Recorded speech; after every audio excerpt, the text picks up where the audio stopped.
2. This got to be the most rain ever in Chicago history. God is trying to stop the team takeovers. Notice ain't no team takeovers in the rain. The alderman went over Johnson head and went straight to God. Using the weather machines. So they went past God. They went to Trump. Yeah. Happy 250, America. Happy 250. 250's in the news. It's still been a few weeks away from training camp. One thing is in the news, courtesy of ESPN. There was an article that came out this past week, 10 bold preseason predictions. There's a few that interest the NFC North. One, they say Sam LaPorta will be traded, and he's going to go to the Panthers, the Bears' week 1 opponent, right?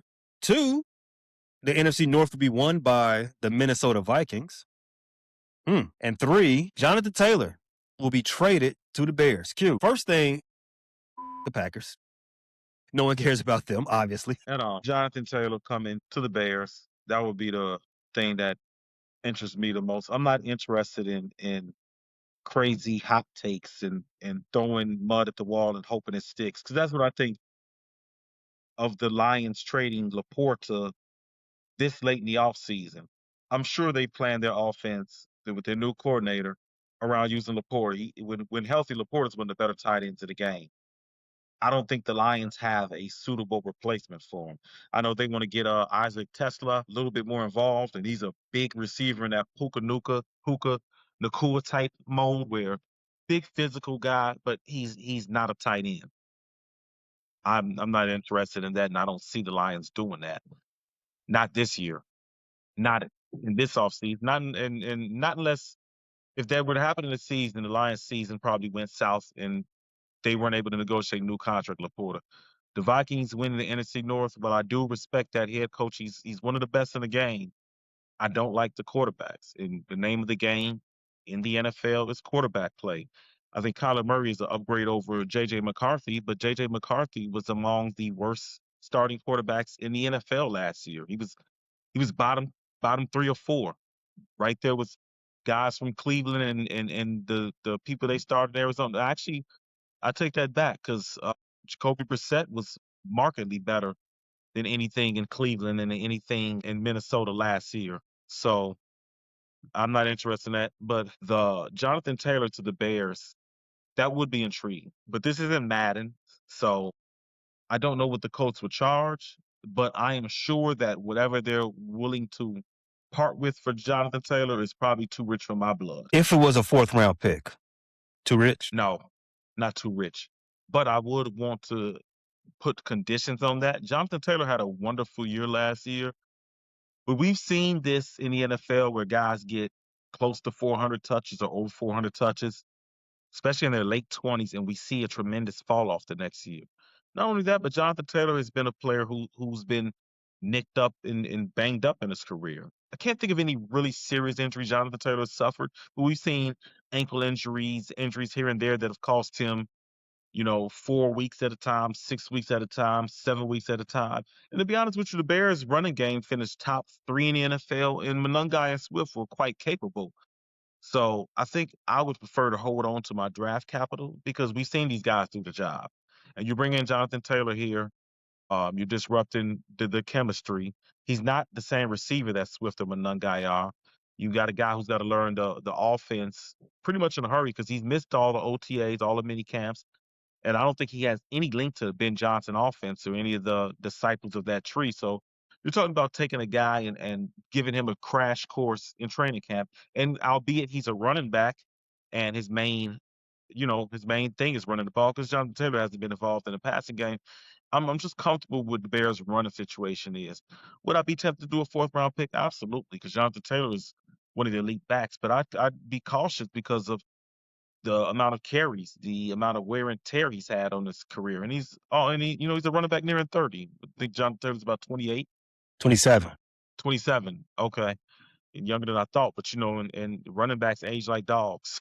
27 is that could be the descent out of the prime with running backs. So that would be intriguing. I certainly wouldn't be against it, but everything that glitters ain't gold. That wouldn't be the most pressing issue for the Bears to solve, but that would give them elite runner between the tackles and elite guy carrying the ball. So I wouldn't be against adding more talent in that manner. His argument for it is that one, Jonathan Taylor's 27. Two, he's in the last year of his deal. He's in the last year of his deal, Yeah, so that means we'd have to extend him. we would have to extend him. Mm. And he makes point of that too. It would probably be somewhere in between that Derrick Henry contract and that Christian McCaffrey contract, somewhere in there that you would What want did to have to Henry extend. extend for? 2 years, and was it 14 apiece? Am I Well, yeah, 2 years, $16 million a year. okay, I was in the ballpark. See, the only thing with that is Jonathan Taylor would be a luxury for the Bears. You gotta be careful when you add something like that, adding $16 million to the cap when the Caleb Williams deal is upon you. Darnell Wright has not been extended yet. So you got two key core pieces that they're gonna eat up a lot of money. Darnell Wright is a right tackle, not a left tackle, but tackles still are paid pretty well. You got to think the Darnell Wright deal is going to start at 20, 20 plus million per year with the way he's playing. Caleb is going to get a Brinks truck backed up. I can't think of any other guys that are imminent guys up for extension. I mean, maybe Javon Dexter finally puts it together. Tariq Stevenson, those guys are up for contracts soon, but I don't think none of those contracts are pressing right now. Jalen Johnson wants another deal. Jalen wants another deal. Jalen has to stay healthy. Jalen has to stay healthy. Jalen has to get back to his level of play. What Jalen wants and what Jalen earns are two different things. No disrespect, but Jalen Johnson has new bills now. Yeah, I understand that. Jalen got to ball out. He's just got married, right? That's correct. Did he put a bun in that oven yet? If we know anything about Jalen Johnson, he's been trying. If he hasn't yet, we know he's been trying. Hey, be very careful with the groin, okay? You're still recovering from surgery. They're recovering. Be Put very that little careful. shooter down. You said this would be a luxury for the Bears. One of the other arguments he made in the article was DeAndre Swift, he was uncharacteristically healthy last year. You can't expect lightning to strike twice with him. Kyle Monangai, he thinks he's overrated. He thinks Kyle Monangai isn't as good as you would think you see just based on some numbers. So, as you said, Jonathan Taylor is a luxury, and he's also a home run hitter. If the Bears were able to finesse their way into the Jonathan Taylor sweepstakes, they should, because he doesn't think the current running back room is as good as advertised. Well, Swift is also in the last year of his deal and around the same age as Jonathan Taylor. Yeah, he brings up a point about DeAndre Swift, but I think he's failed to realize that in the 2 years DeAndre Swift has been here, I'm pretty sure he's played 14 games in each of those seasons. So I think last year, if he didn't play all 17, he played about 16. And in the first year, he played 14. So I think the injury bug really shouldn't be applied to DeAndre Swift. I think over the last 2 years, he's played more games than Jonathan Taylor. True, even though Taylor is coming off Offensive Player of the Year season, so people might forget the year prior to that just because of the last year. And I'd also like to add to that, I am a draft fiend, that the 27 running back class is full. It is a healthy running back class. 26 wasn't very healthy. You had Jadarian Price and you had Jeremiah Love, both from Notre Dame, come out, and they were pretty much the headliners. And there's not a lot of names or hype prospects coming from this 26 draft. If you were playing fantasy football, you're going to notice that right away. But the 27 running back class is a very healthy running back class. Pretty similar, maybe even more talented than what we saw last year, where we saw Travion Henderson, Quinshawn Junkins, Cam Scatterbull, the aforementioned Kyle Monangai, RJ Harvey. We saw those guys come out, and I'm sure I'm forgetting a name or two out of that class. But yeah, the 27 class. I mean, if you're planning ahead, what you have to do as a GM, you have to take that into account. So before you trade draft capital for Jonathan Taylor and extend him, one of the things you always say is running backs and receivers, you can find them in various rounds in the draft. So at this point, Jonathan Taylor would be a splash move, but I'd have to also see what he would want for an extension. I don't think the Colts would have the leverage in this trade. No, they couldn't. Couldn't have. They did just extend Alec Pierce. They don't really have a quarterback, so they don't really have the necessary. I mean, I guess they can go both ways because they don't have a quarterback. Should they retain Jonathan Taylor? I mean, there's an argument that he's their only offensive player they have. They should, but if you don't have a quarterback, you really don't have a shot. So what's the point? You might as well get more assets. And I think you see some teams already position themselves for the quarterbacks of the 27 draft. You see the Mhm. Browns gaining extra picks in getting rid of Myles Garrett. I mean, and you see the Jets didn't really make a huge move at quarterback, neither in the draft or in free agency. They went and got Geno Smith, of course, but that guy's pretty much a bridge holder. You see the Dolphins, even though they signed Malik Willis, it is a short contract. They can get out of that soon. So I think you got a lot of teams I think this might be a year where you see teams that are position themselves for next year's quarterback class, the Cardinals included. Shall keep an eye on this, man. Keep monitoring this. If Jonathan Taylor, if there's smoke on this, if there's smoke, and it turns out to be fire, I do want the Bears to get into that. If it's true, Listen, I want if the Bears there's to a leave. running back that I would love to pair with Ben Johnson, which I can't say that he's definitely on the radar, but if you look at the pattern of this team, they're definitely got an eye towards the future and not competing this year. I would be on the phone with the Dolphins trying to get Devon A-Chain. I mean, he can do the speed elements, the shiftiness, the explosion that Jahmyr Gibbs gives, and we know what Ben Johnson did with Jahmyr Gibbs. Devon A-Chain is a very good receiver out the backfield, dynamic receiver out the backfield. So while I do respect Jonathan Taylor, I think he's an awesome running back. If I was to pair somebody with Ben Johnson, it would be Devon A-Chain, just for the way that he's able to attack these zone run philosophies and the way he's able to be a receiver out the backfield. I think that would be the guy that if I were the Bears and I was targeting a team who probably could do a sell-off, because like you said, if you don't have a quarterback, and no disrespect to Malik Willis, I think he's a All disrespect. Oh, okay, all disrespect. Really, probably because he's a former Packer, but I just don't think Malik Willis is the quarterback of the future in Miami. So I think they're another team that'll be looking to add one of those talented quarterbacks for next year's class. And the best way to ensure that you get one of those quarterbacks is to have extra draft capital in case you have to trade up. So if I were to get rid of my draft capital, it would be for a younger guy, a faster guy. John Taylor's pretty fast, but Devon A. Chain has another gear. It would be for Devon A-Chain. That would be the one that I would angle for. if the draft class coming up for running backs is thick, I prefer my team to wait and just draft them. But this is one of those seasons where it could be a win now season. So I mean, I wouldn't be too mad if you swing for the fences.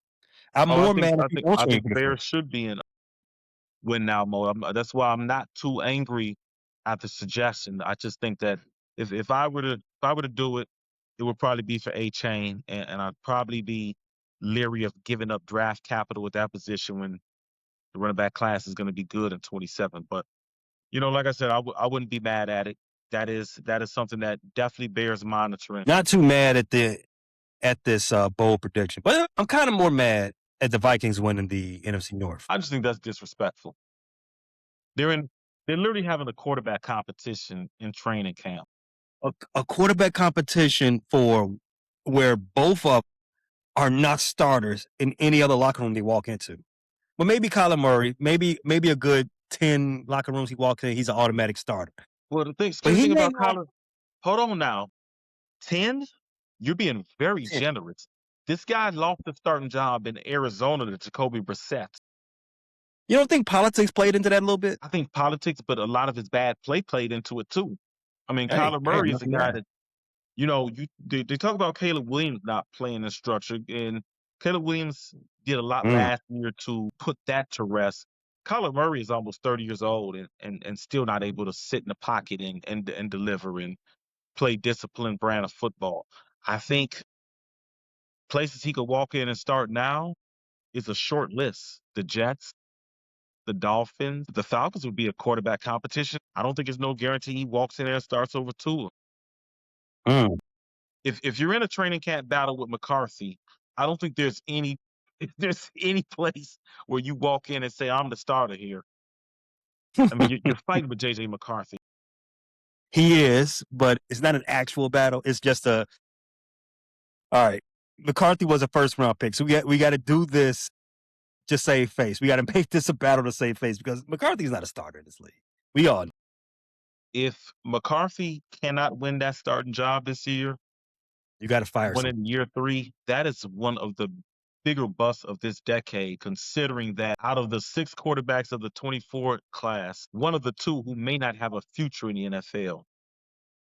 I mean, the Penix and the McCarthy's draft picks are going to go down bad because,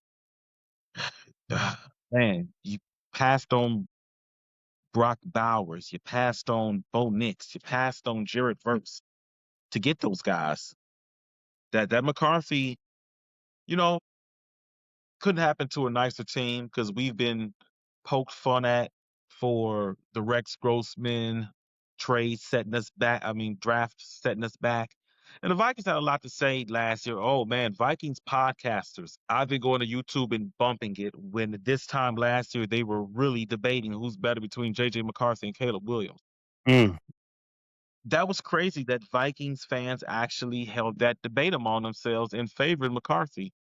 Mm. And 1 year later, Caleb Williams is on the cover of Madden, and JJ McCarthy is telling the media how he thought he played elite last year. So I'm pretty sure McCarthy's not going to be in Minnesota anymore because if he thought that was elite play, where you threw more interceptions and touchdowns in 2026, you don't know much about quarterbacking. Whoever loses that quarterback competition is definitely getting traded. Traded. Somebody has to want you to get traded. If you lose that quarterback competition, I don't know if I want you. I did. Speaking of rumors, I saw one, well, not really rumors. It was more of a hot take, more of a think piece where I cannot remember the guy, but he suggested that McCarthy not only could lose this Vikings competition, but could be traded to the Bears to be the backup so Ben Johnson could fix him. If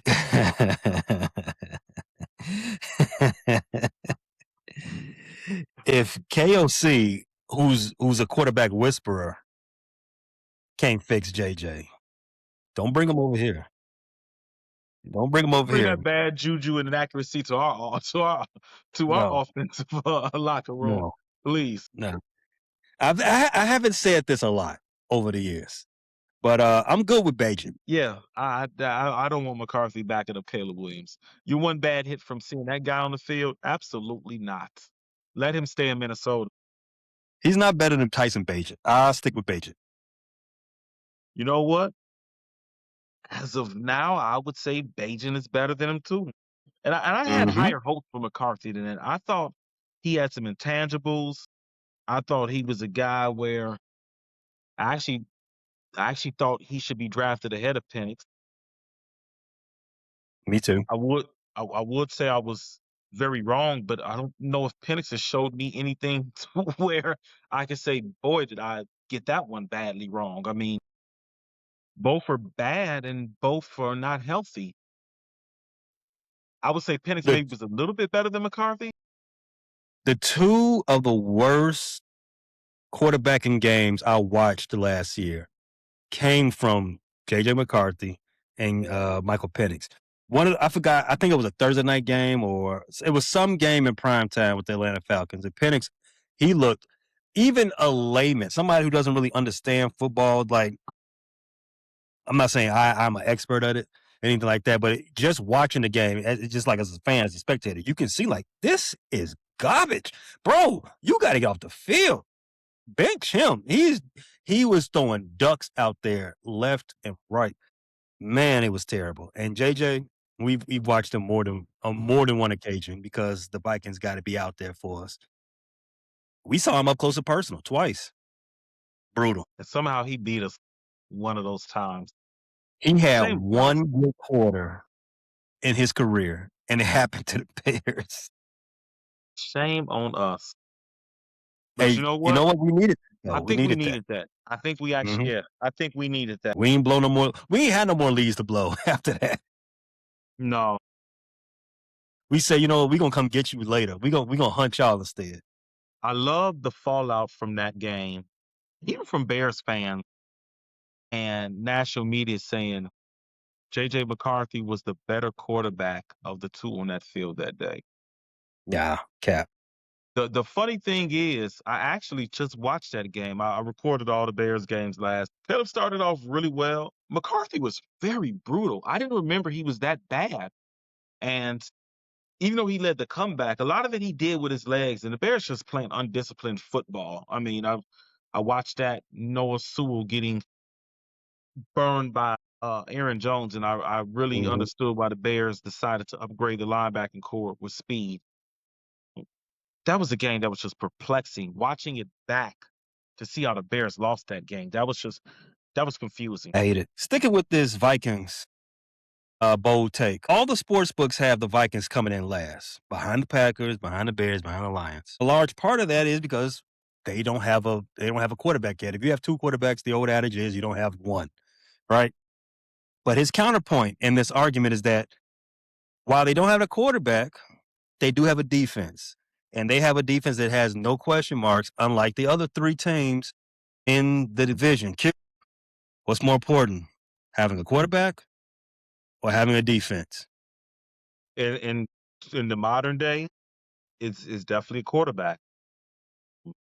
The Vikings do have a defense, but it's not dominant enough where they can just carry a team to 10 wins. You know, Mm-hmm. the defense showed some chinks last year, and the Vikings, they had a couple games where they got beat up on, and it was kind of offset by beating up on the Lions. I don't know, they really have the Lions number. So I don't think that I think that the Vikings have a good defense. I don't think it's great. I don't think it's dominating. Did they lose Greener this past year? Yes, they lost Jonathan Grenard and Harrison Smith. Right, Even Harrison though retired. they still think Harrison Smith did he retire? Because I think they feel like he's going to come back. They still think he's going to come back. Yeah, I feel like that's the thought that he's going to sign somewhere late into camp, do the Hmm. old man thing. But still, Grenard is gone, which is I think even though I'm a big fan of Harrison Smith, I think Jonathan Grenard is more important. But Yeah, he's gone. But if you weigh that against what the Packers have lost, they lost Michael Parsons for at least half the year. They lost Jeff Halfley to the Dolphins. The Lions, they lost Brian Branch, Kirby Joseph. they're They're not going saying to be Branch could be back in December. right. And Terrion Arnold, he got cut after he got arrested. Amik Robertson, he's gone too. Is he going to be a free man? I don't know. It's still early. I can't call it either way. But I mean, he's free as far as no job right now. Free as can be. The freest of all free agents. The Bears, we flipped the whole secondary, the whole back seven. So, I mean, okay, the Vikings, you know what you have in their defense. But Q, the reason I asked that question is, yes, you are absolutely correct. Their defense is head and shoulders above everybody else, and they still have Brian Flores calling the defense. But in this day and age, if you don't have a quarterback, it does not matter. Defense can win you all the proverbial championships at once, but if there's no quarterback, you're not getting in the argument to win any championships. Well, let's look at the Cleveland Browns last year. They had Pro Bowl level talent at each level of the defense. You know, you had Garrett Miles being Defensive Player of the Year, breaking sack records. You had the rookie who was not really talked about, not Corey Schlesinger, the Defensive Player of the Year, but you had Mason Graham at the Mm-hmm. defensive tackle spot, who didn't get much notice, but played very good football. We knew he was going to be good coming out of Michigan. You had Mm-hmm. Denzel Ward, who I feel is one of the most underrated corners in the league. You had veterans like Grant Delpit. You had Pro Bowl, All Pro talent at every level of defense, and you had 5 wins to show for it. And even with that strong defense, you saw them give up 30 against the Bears in Chicago. You've seen them give up points. There's only so much a defense can do. The rules are not in favor of dominant defenses carrying a team anymore. So I don't care if you have a top 10 defense. If your quarterback is bottom 10, you're probably not gonna win 9 games. In the case for the Browns, their offense was struggling to score 20 points, and if they had a long streak in which they could not even get over 20. So How much better you do you got to think have the Vikings offense will be than the Browns offense? I'm sure they'll I'm that. I'm sure they'll be better. I think Kyler Murray is an upgrade. I think Kevin O'Connell is a really good play caller. But you got to remember, Kevin Stefanski is what, a 2-time Coach of the Year. It's true. Yeah. Guys, no slouch. But you know what? You can't make sugar out of shit. Nope. That's what the old adage goes. You can't pour syrup on shit and call it pancakes. No, and now you're hearing report Kevin O'Connell was not really behind the draft of the JJ McCarthy. Mm, So when you start hearing that didn't come out of thin air. It may not hmm have came directly from Kevin O'Connell's mouth to a media member, but that's the thing that coaches do when they're about to leave a town or they don't want to get blamed for the mess. So I don't know if you've heard that, but saying Kevin O'Connell wasn't in favor of the picking of JJ McCarthy. So I'm sure he told his agent to put that out there so people can understand that, hey, I am a good coach. This is what you gave me. You remember what Nagy did towards the end of the Mitch Trubisky era? It's him. I didn't evaluate him high before I was with the Bears. I need a quarterback. Give me Nick Foles, give me Justin Fields, just give me something. So I don't think the Vikings have the juju to be finishing first in that division. Neither do I. The defense needs to be a Philadelphia Eagles, Reggie White type of defense for this to be a discussion. In that And great Philadelphia Eagles defense, if you remember, because I'm a football historian, they were one of the greatest ever in terms of yard per game and points Mhm. per game, 16 game schedule, and they never got out the first round of the playoffs. They were a consistent 10-win team with that Reggie White, Clyde Simmons recipes of Clyde Simmons. He actually played for the Bears for a short time. They had the safety Waters, a cornerback, Eric McMillan. Really great defense. I mean, when you talk about of that era from the 80s, 90s, 2000s, only ones I could say definitively better than them were those monster the Midway Bears and the 2000 Ravens. But that maybe the 90 Saints, 91 Saints also didn't win anything. But yeah, that was a hell of a defense. But even in that era, they couldn't overcome things. I think their best year, they didn't make the playoffs. Yeah, you're right. I think the best that defense did, very dominant, didn't make the playoffs. That they won 10 games and didn't make it. Remember, there was only 3 wild cards back then. Before we get off the Vikings, no Diddy, let's put a block on something you said. You said about Kyler Murray, he plays off schedule, and that's something that they get on Caleb Williams about. Interesting you say that because another thing that's been going through the airwaves here in Chicago, Mark Schlereth. Schlereth. Yeah, I saw that stupid stuff, and I'm glad you brought that up because I meant to tell you in a production meeting that definitely has to be addressed. So for anybody that didn't hear, Caleb Williams is not a good quarterback. He's a dynamic athlete. He makes big-time plays, but is he a good quarterback? No, he's not a good quarterback because he doesn't play on schedule. My evaluation is watch how many times they get into a late in the third quarter or fourth quarter and they're down 21-7, right? And then he holds the ball, he scrambles around, he makes 3 big throws, and all of a sudden they win a game 21-24. That's not playing quarterback at an efficient level. That's being a dynamic playmaker. So at this particular point in time, Caleb Williams isn't a good quarterback. If you were ranking that class, you'd put Jaden Daniels ahead of him. You put Drake May ahead of him. I'd put Bo Nix ahead of him. You know, this generational talent who's supposed to be a great quarterback. He's not a great quarterback. He's a great playmaker.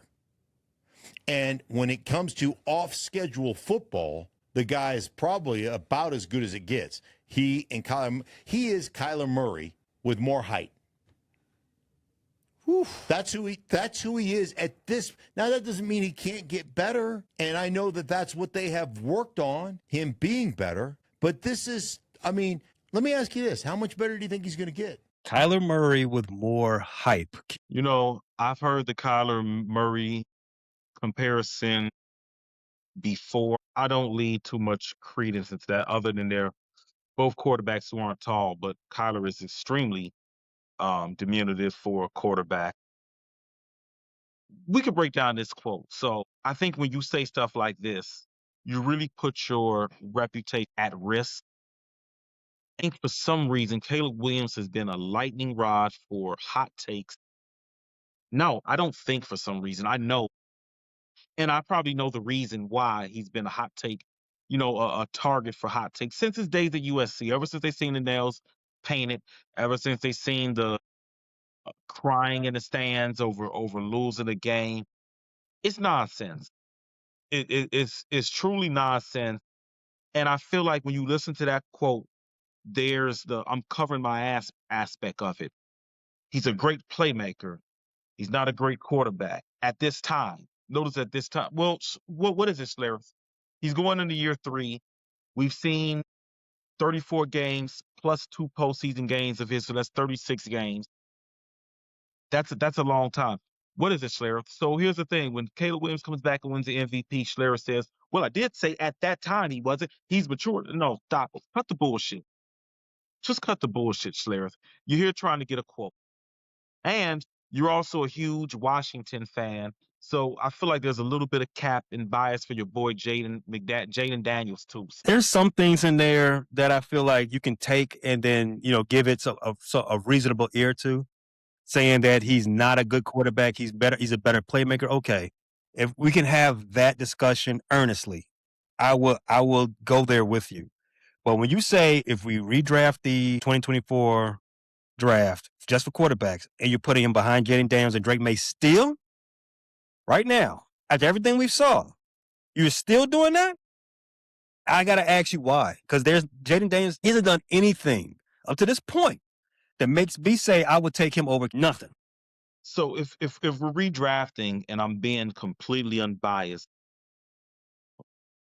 I think the only change, the biggest change in the quarterbacks with Bo Nix would not be last.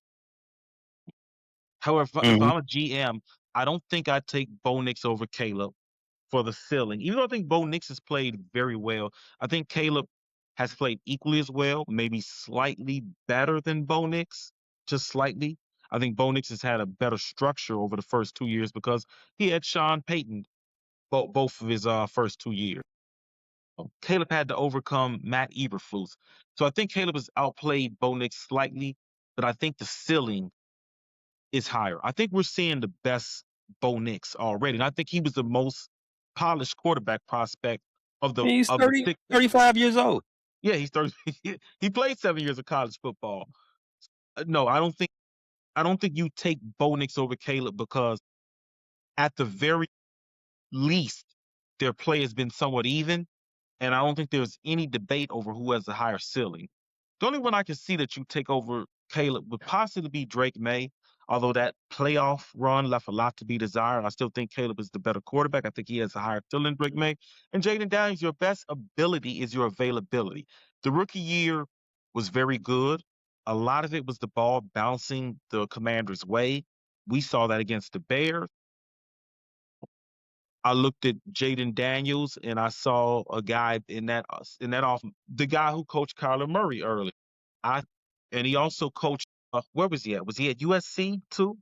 Yeah, so we've seen that offense be successful in the first year it's incorporated. I said that I didn't think Jaden Daniels' second year would be as good. I thought some of the things they were doing with Jaden Daniels were very creative and were relying on his leg. Unless you're Mike Vick or Lamar Jackson, it's only so far you can get with your legs. And Jaden Daniels is a very slight built guy. He's not built like Lamar or Mike Vick. And even Mike Vick couldn't continue with the running because he got dinged up before he decided to murder all those dogs.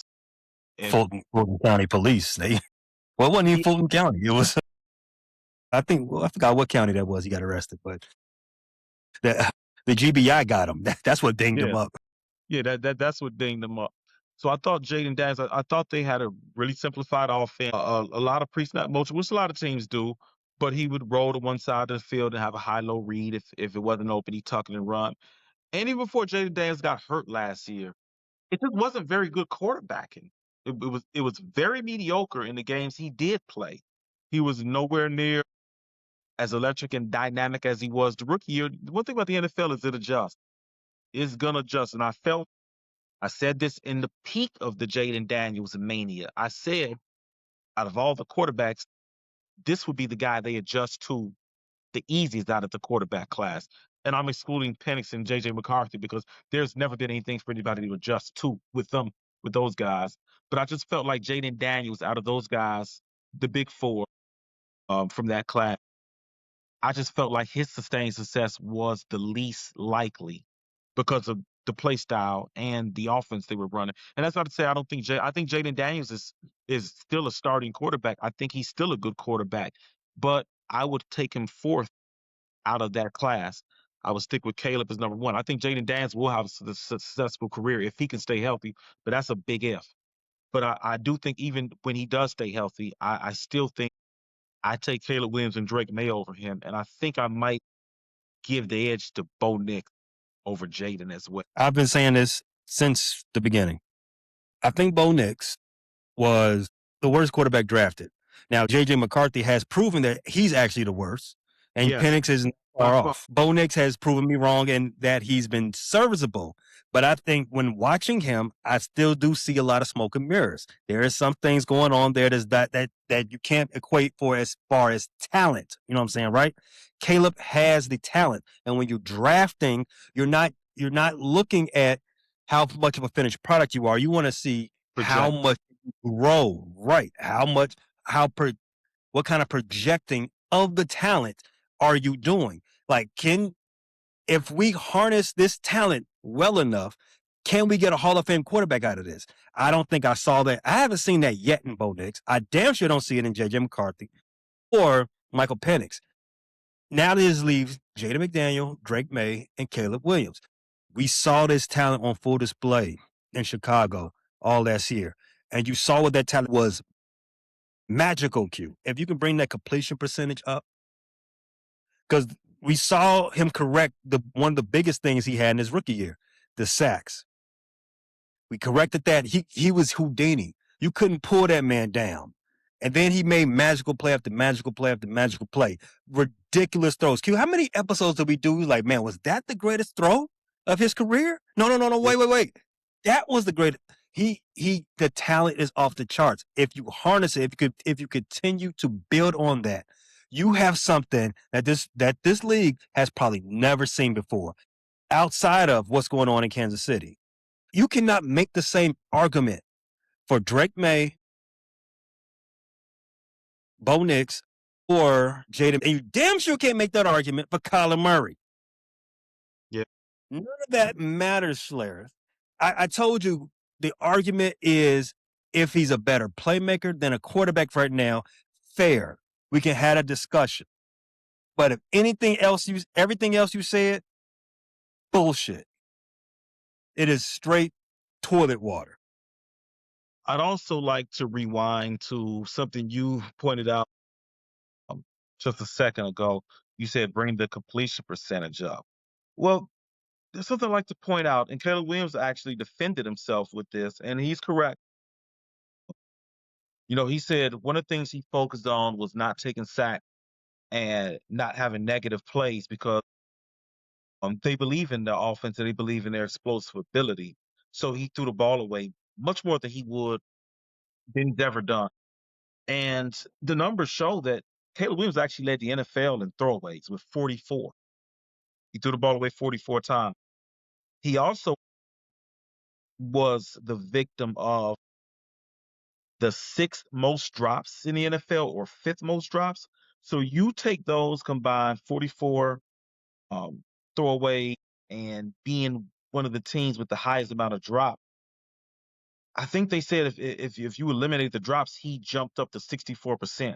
You can easily see 65, 66%, just with better concentration from the receiving group and with a few less throwaways. And I think some of those throwaways weren't just that, okay, living to fight another day, but I think the offense getting familiar with Ben Johnson's system and figuring things out. You could see early in the season they were still working out the kinks. They were still figuring Mhm. it out. So some of those throwaways early were attributed to guys not being on the right page. We saw that with Caleb and DJ Moore, and guys being in their first year of the offense. So there's reason to believe, while everybody picks on Caleb Williams' completion percentage, that that will increase in year 3. I believe it. So finishing up on this Jaden Daniels thing.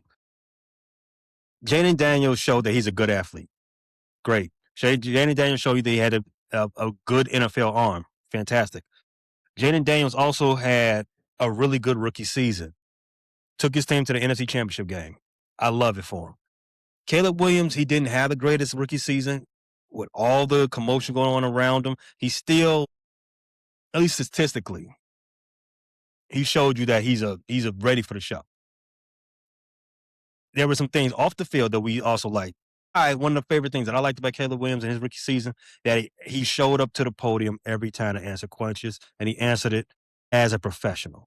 With everything that was going on, there was easily, it would have been easy for someone, a 22-year-old, 21-year-old, to just get, bogged down in the pressure, right? Flip it. Caleb Williams was a one play away from being in the championship game his second season. Jaden Daniels played 7 games his sophomore season. With that, his best season, 3,500 yards passing.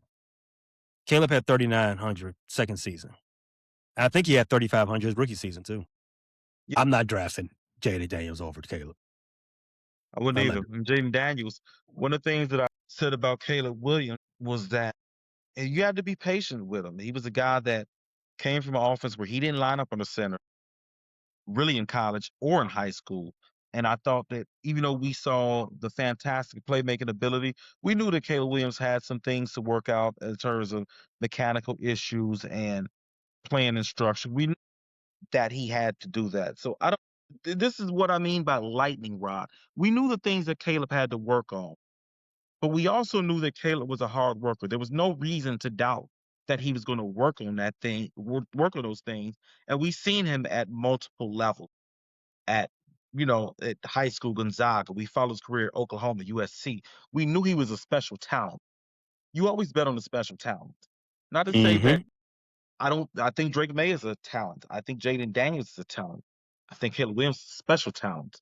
I think Bo Nix has talent, and I think he's a guy that shows great leadership. But I think when you talk about the special ability, I think the Bears got it right, and I think the NFL got it right. I think there's a reason why Caleb Williams is on the cover of Madden, and those other guys are not. Even though Drake May is a year younger than Caleb, went to the Super Bowl and finished second in the MVP. I think we've seen this enough to know where this Caleb thing is heading. And if you haven't, well then, just get ready to see the parade. Notice I said parades, plural. The Bears. You're right, Q. It's headed to the Super Bowl. Bear down. Bear down. Appreciate you tapping into this latest episode from the Frustrated Chicago Sports Fan channel. Don't matter if you was watching on YouTube or listening on Spotify or Apple. Make sure you like, subscribe, share with everybody on the block, and hit the notification bell so you never miss none of our daily drops. And to all the guys from the Shy, we say 3 things. Bear down, fly the W, and sell the team, Jerry.